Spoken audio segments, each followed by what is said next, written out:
কবরের বিষয় শুনে সবচেয়ে বেশি কান্নাকাটি করতেন একজন সাহাবী, তার নাম উসমান আল গনি রাদিয়াল্লাহু আনহু।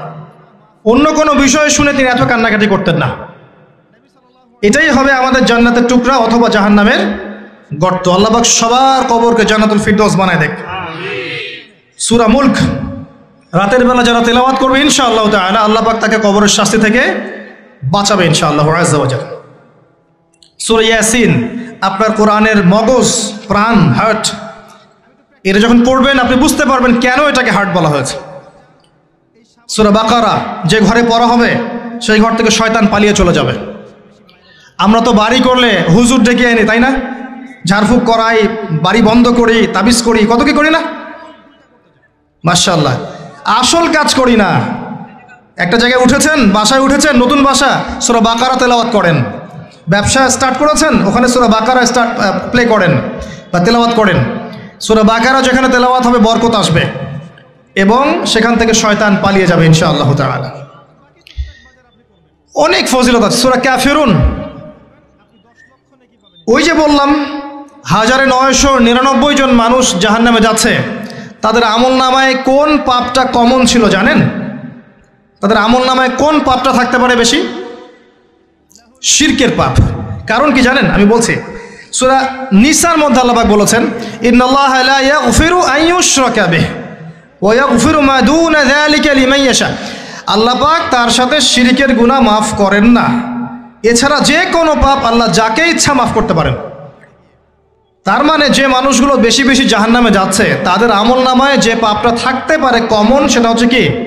শিরক। অন্য পাপ হলে হয়তো আল্লাহ পাক মাফ করে দিতেন, সিম্পল।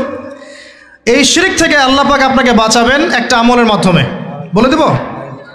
সূরাতুল কাফিরুন প্রত্যেক রাতে আল্লাহ পাক যে কথাগুলো আমি বলছি, প্রথমে আমাকে আমল করার তৌফিক দান করুন, আমিন, এবং আপনাদের সবাইকে তৌফিক দান করুন, আমিন। সূরা কাফিরুন রাতের বেলা তেলাওয়াত করলে আল্লাহ পাক আপনাকে শিরক থেকে বাঁচিয়ে রাখবেন ইনশাআল্লাহ।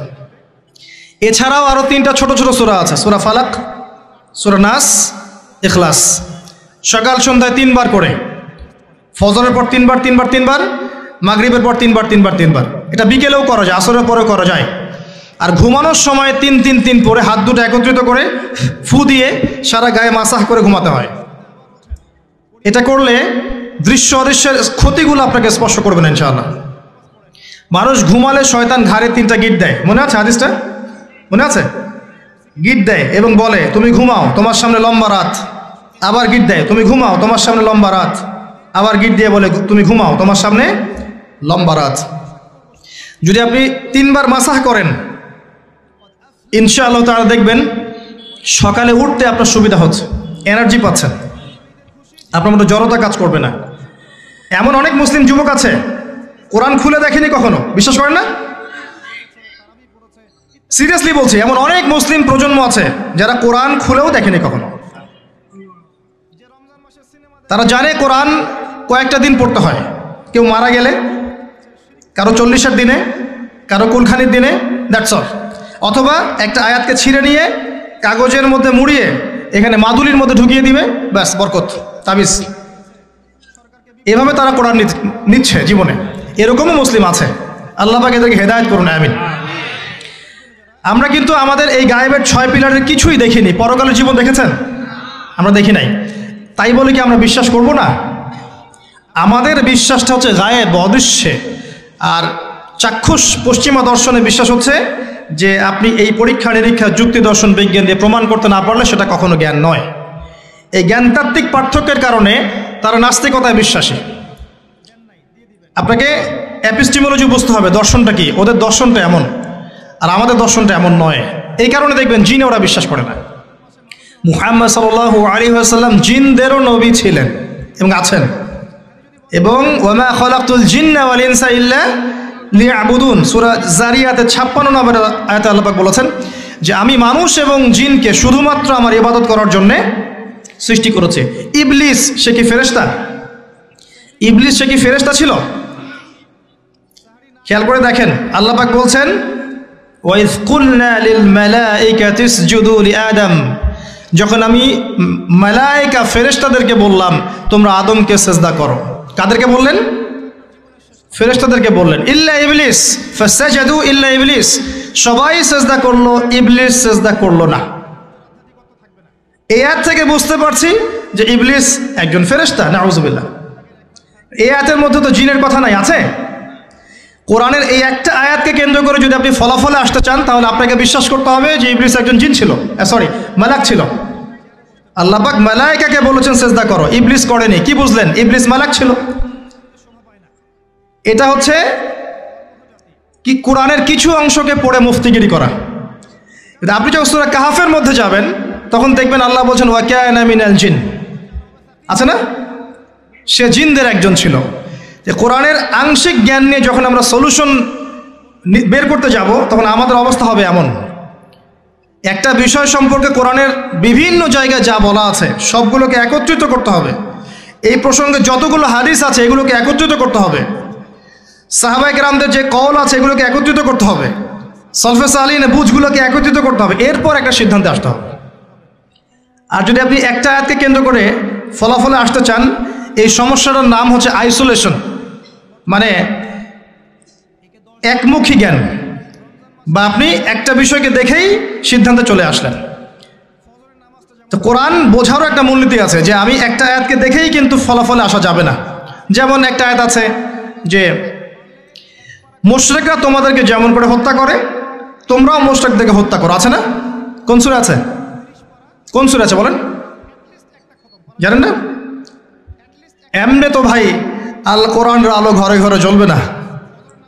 যখন উত্তরগুলো সবাই বলতে পারবেন তখন কোরআনের আলো ঘরে ঘরে জ্বলবে ইনশাআল্লাহ। সূরা তাওবায় আছে ওয়াকাতিলুল মুশরিকিনা কাফা কামা ইউকাতিলুনাকুম কাফা। এখন কেউ যদি এই একটা আয়াতকে দেখে সিদ্ধান্তে আসতে চায় তাহলে কি হবে? ইসলামের নামে জঙ্গিবাদ ছড়াবে। সিম্পল কথা, বুঝতে পারছেন? সে দেখবে হ্যাঁ মুশরিকদেরকে যেখানে পাও সেখানে হত্যা করতে বলা হয়েছে, অতএব এটা আমাকে করতে হবে।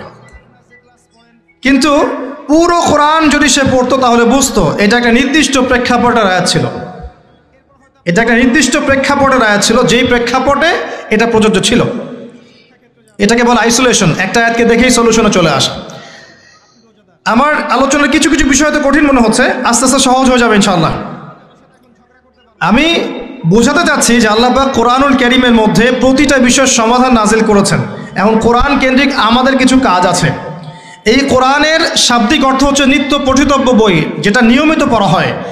কিন্তু কোরআনের সাথে মুসলিমদের আচরণের ক্ষেত্রে আরও কিছু কাজ আমাকে নিয়ে আসতে হবে। সেই কাজগুলো কি কি আমরা সেগুলো আলোচনা করব ইনশাআল্লাহ। তার আগে আমরা যে বিষয়গুলো বুঝলাম যে জ্ঞান তত্ত্ব ঠিক করতে হবে। আমরা আল্লাহ পাকের গায়েবে বিশ্বাস করি, আর গায়েবের বিষয়গুলো আল্লাহ পাক সর্বাধিক জ্ঞাত। এগুলোর ব্যাখ্যা কি?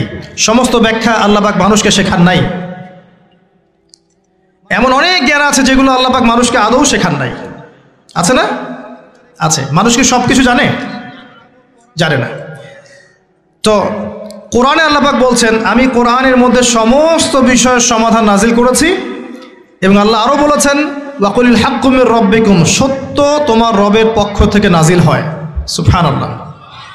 ফামান শাআ ফালইউমিন, যার ইচ্ছা হয় সে ঈমান আনুক, ওয়ামান শাআ ফালইয়াকফুর, যার ইচ্ছা হয় সে অস্বীকার করুক। ইন্না আ'তাদনা লিয-যালিমিনা নারান, আমি জালেমদের জন্য আগুন প্রস্তুত করে রেখেছি। আল্লাহ পাক সূরা বাকারার মধ্যে বলেছেন আল হাক্কু মির রাব্বিক, হক বা সত্য তোমার রবের পক্ষ থেকে নাজিল হয়। ফালা তাকুনান্না মিনাল মুমতারিন, আর তুমি সন্দেহবাদীদের অন্তর্ভুক্ত হয়েও না। এতটুকু কি বিশ্বাস করছেন যে আল কোরআনে এবং হাদিসগুলোর মধ্যে আল্লাহ রাব্বুল আলামিন মানবতার মুক্তি রেখেছেন এবং প্রতিটা বিষয়ের সমাধান নাজিল করেছেন? বিশ্বাস করছেন? এবার এই লেকচার আপনার জন্য। যদি আপনি বিশ্বাস না করেন তাহলে আমার লেকচার আপনার জন্য নয়। আমার কাছে আপনার জন্য কোনো হেদায়েত নেই। আপনি অন্য কারোর কাছে গিয়ে হেদায়েত পেতে পারেন, আমার কাছে নাই। যখন আপনি বিশ্বাস করছেন হ্যাঁ আল কোরআনে আল্লাহ পাক প্রতিটা বিষয়ে সলিউশন নাজিল করেছেন, আলহামদুলিল্লাহ, এখন আপনি সামনে যান। কি করবেন? এখন আপনার তো কিছু দায়িত্ব বর্তাবে কোরআনের প্রতি, তাই নয় কি? যে কিতাবে আল্লাহ সমস্ত সলিউশন নাজিল করেছেন, এখন তার প্রতি তো আমার কিছু শ্রদ্ধা থাকতে হবে, তাই না? অ্যাজ এ মুসলিম আমরা কি করব তাহলে? এখন আমি খুব সহজ করে বলার চেষ্টা করছি। ফার্স্ট অফ অল, প্রথম কাজ আমাদের প্রত্যেক মুসলিমকে, যারা লা ইলাহা ইল্লাল্লাহ কালিমা পড়েছি, আল কোরআনের বিশুদ্ধ তেলাওয়াতটা অবশ্যই শিখতে হবে। পারবো না ইনশাআল্লাহ? কারা কারা করতে পারেন হাত তোলেন দেখি। মাশাআল্লাহ, আলহামদুলিল্লাহ, তাকবীর, মাশাআল্লাহ। কোরআন এমনই একটা কিতাব যেটা আল্লাহ পাক কিয়ামত পর্যন্ত রেখে দিবেন, যার তেলাওয়াতের প্রত্যেক হরফে 10টা করে নেকি হয়। আলহামদুলিল্লাহ। আপনি আলিফ লাম মিম পড়বেন, আপনি 30টা নেকি পাবেন ইনশাআল্লাহ। রাসূলুল্লাহ সাল্লাল্লাহু আলাইহি ওয়াসাল্লাম অনেকগুলো হাদিসে বলেছেন যে আল কোরআন কিয়ামতের মাঠে ইয়াতি ইয়াউমুল কিয়ামা শাফিআন লি আসহাবিহি, কোরআন কিয়ামতের দিন আসবে তার পাঠকের জন্য সুপারিশকারী হিসেবে। সুবহানাল্লাহ, কোরআন তার পাঠকের পক্ষে সুপারিশ করবে। এমন একটা হাদিস আছে যেখানে বলা হয়েছে সূরা বাকারা এবং সূরা আলী ইমরান সামনে থাকবে। সূরা বাকারা, সূরা আলী ইমরান সামনে থাকবে। সূরা বাকারার তেলাওয়াতে বরকত লাভ করা যায়, আর সূরা বাকারার তেলাওয়াত ছেড়ে দিলে আক্ষেপ আসে। কি আসে? আক্ষেপ। আর বিখ্যাত হাদিস তো আপনারা জানেন সবাই, খায়রুকুম মান তাআল্লামাল কোরআনা ওয়া আল্লামাহ। পৃথিবীতে যত মানুষ আছে তাদের মধ্যে সবচেয়ে শ্রেষ্ঠ মানুষ তারাই যারা কোরআন নিজে শেখে এবং অন্যকে শেখায়। আগে নিজে শেখে, এরপর অন্যকে শেখায়। আয়েশা রাদিয়াল্লাহু আনহা থেকে একটা হাদিস এসেছে যে আল্লাযী ইয়াকরাউল কোরআন, যে ব্যক্তি কোরআন তেলাওয়াত করে, ওয়া হুয়া মাহিরুন বিহি, এবং এর উপর দক্ষতা অর্জন করে, মা'আস সাফরাতিল কিরামিল বাররা, এই ব্যক্তি কিয়ামতের দিন সম্মানিত ফেরেশতাদের সাথে হাসর করবে ইনশাআল্লাহ। ওয়াল্লাযী ইয়াকরাউল কোরআন ওয়া ইয়াতাতা'উ ফিহি, আর যে ব্যক্তি কোরআন তেলাওয়াত করে কিন্তু করতে গিয়ে আটকে যায়, ওয়া হুয়া আলাইহি শাক্কুন, তার জন্য এটা কষ্টকর হয়, বারবার পড়তে পড়তে আটকে যায়, ফালাহু আজরান, তার জন্য ডাবল পুরস্কার আছে। একটা হাদিসের মধ্যে নবী সাল্লাল্লাহু আলাইহি ওয়াসাল্লাম বলেছেন, মুসলিমের হাদিস, যে ইন্নাল্লাহা ইয়ারফাউ বিহাযাল কিতাবি আকওয়ামান, আল্লাহ পাক এই কোরআনের মাধ্যমে বহু কওমকে মর্যাদামণ্ডিত করেন। সুবহানাল্লাহ। ওয়া ইয়াদাউ বিহিল আখারিন, এবং অনেককে আল্লাহ পাক অপমানিতও করেন, কারণ কোরআন ছেড়ে দিলে মানুষ অপমানিত হয়ে যাবে। কোরআন যার ভিতরে নাই তার দৃষ্টান্ত দেওয়া হয়েছে একটা উজাড় ঘরের মতো, একটা ঘর যার মধ্যে কোনো কিছু নাই, বিরাট একটা ঘর। আর একজন ব্যক্তি যার ভিতরে কোরআন নেই তার দৃষ্টান্ত হচ্ছে ওই ঘরটার মতো। যারা হাফেজে কোরআন তাদের সম্মান সম্পর্কে আল্লাহ পাক বলেছেন হাদিসের মধ্য দিয়ে, নবী সাল্লাল্লাহু আলাইহি ওয়াসাল্লামের মাধ্যমে, যে হাফেজে কোরআনদেরকে আল্লাহ রাব্বুল আলামিন কিয়ামতের মাঠে বলবেন, ইকরা ওয়ারতাক, তুমি পড়ো এবং উঠতে থাকো, তুমি পড়ো এবং উঠতে থাকো, মানে জান্নাতের মর্যাদার স্তরে উন্নীত হতে থাকো। যেখানে তোমার তেলাওয়াত শেষ হবে জান্নাতে তোমার মর্যাদা শেখানো হবে ইনশাআল্লাহ। অসংখ্য হাদিস আছে। যখন আপনি বিশুদ্ধ করে তেলাওয়াত করা শিখবেন তখন নিঃসন্দেহে আয়াতুল কুরসি পড়বেন না? যে ব্যক্তি প্রত্যেক ফরজ সালাতের পর আয়াতুল কুরসি পাঠ করবে, মৃত্যু ছাড়া জান্নাতে যাওয়ার কোনো বাধা থাকবে না ইনশাআল্লাহ। এর মানে প্রত্যেক ফরজ নামাজ আগে পড়তে হবে, তারপরে আয়াতুল কুরসি পড়তে হবে। শুধু নামাজ না পড়ে আয়াতুল কুরসি নয়। এই যে রাতের বেলা, এখন রাতের বেলা ঘুমানোর আগে আপনি যদি সূরা বাকারা এর শেষের 3টা আয়াত অথবা 2টা আয়াত পড়েন, লিল্লাহি মা ফিস সামাওয়াতি এখান থেকে নিয়ে ফানসুরনা আলাল কওমিল কাফিরিন পর্যন্ত, অথবা আমানা রাসূল থেকে ফানসুরনা আলাল কওমিল কাফিরিন পর্যন্ত, নবী সাল্লাল্লাহু আলাইহি ওয়াসাল্লাম বলেছেন সারা রাত ইবাদতের নেকি পাবেন ইনশাআল্লাহ।